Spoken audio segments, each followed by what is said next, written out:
ఒక సిస్టర్ అడిగారండి, అక్క డాట్ల కోసం కొంచెం క్లియర్గా ఎక్స్ప్లెయిన్ చేస్తూ వీడియో పోస్ట్ చేయండి అక్క అని.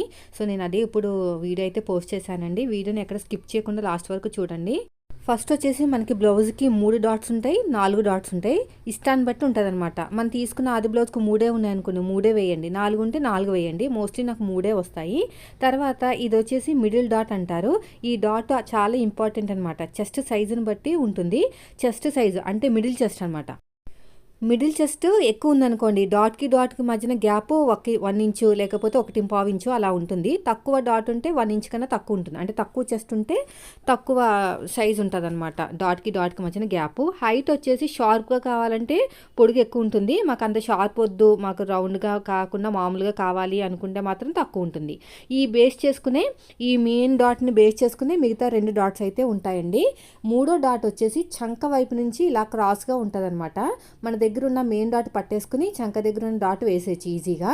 అయితే దగ్గరగా కావాలనుకుంటే దగ్గరగా వేయాలి, దూరంగా కావాలనుకుంటే దూరంగా వేయాలి. డాట్కి మధ్యన గ్యాప్ కనీసం 1.5 ఇంచ్ అయినా ఉంటుందండి. అలాగైతేనే బాగా వస్తుంది అనమాట. ఇప్పుడు చూపిస్తాను. డాట్ అనగానే ఫ్రంట్ పార్ట్ ఒకటే కాదు, మనకి బ్యాక్ డాట్ కూడా చాలా ఇంపార్టెంట్. దీనికోసం మనం ఖచ్చితంగా ఇలాగా ఫోల్డింగ్లో 1/2 ఇంచ్ ఉండాలండి. అందుకని మనం కట్ చేసేటప్పుడు 1/2 ఇంచ్ పెట్టుకుని మార్కింగ్ వేసుకుంటాం. నడుం దగ్గర ఈక్వల్గా పెట్టేసుకుని షోల్డర్కి తిన్నగా కుట్టు వేసుకోవాలి. ఇలా షోల్డర్కి తిన్నగా కుట్టు అనేది వేసుకోవాలి.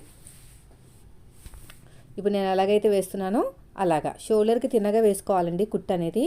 లేదంటే మనకి వెనకాల వీప్ పార్ట్ దగ్గర సరిగ్గా ఫిట్టింగ్ రాదనమాట. డాట్స్ తక్కువ వేసినా భుజాలు జారిపోతాయి. అదొక విషయాన్ని మీరు బాగా గుర్తుపెట్టుకోండి. డాట్స్ తక్కువ వేస్తే భుజాలు జారిపోతాయి. సో రెండో డాట్ కూడా కనీసం ఒక 1/2 ఇంచ్, కనీసం కాదు కంపల్సరీగా 1/2 ఇంచ్ ఉండాలి ఫోల్డింగ్ దగ్గర. ఇలాగా ఫోల్డింగ్ దగ్గర ఇలా పెట్టేసుకుని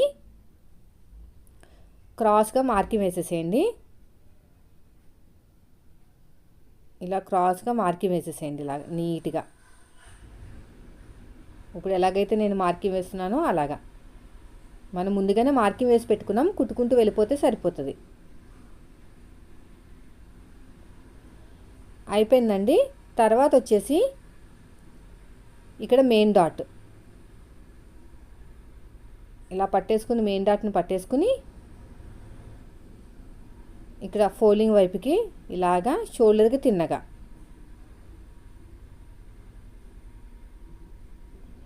ఇలా స్టిచ్ వేసేయండి.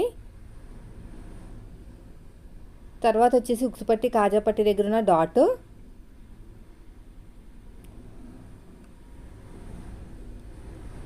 ఇలా నీట్గా స్టిచ్ చేసుకుంటూ వెళ్ళిపోవాలి. తర్వాత వచ్చేసి ఇలా మెయిన్ డాట్ని పట్టేసుకుని ఇలా క్రాస్గా స్టిచ్ చేసుకుంటూ వెళ్ళిపోవాలి. అంతే అండి, ఇంకేం లేదు. చూసారు ఎంత బాగా వచ్చేసిందో. ఇప్పుడు రెండో పార్ట్ కూడా చూపిస్తాను. ఇక్కడ ఈక్వల్గా ఉండాలి, షోల్డర్కి తిన్నగా ఉండాలి. ఇలా పట్టేసుకుని షోల్డర్ తిన్నగా వేసేసుకోండి డాట్. ఆ తర్వాత వచ్చేసి ఉక్సుపట్టి కాజాపట్టి దగ్గర ఉన్న డాట్ ఇలాగా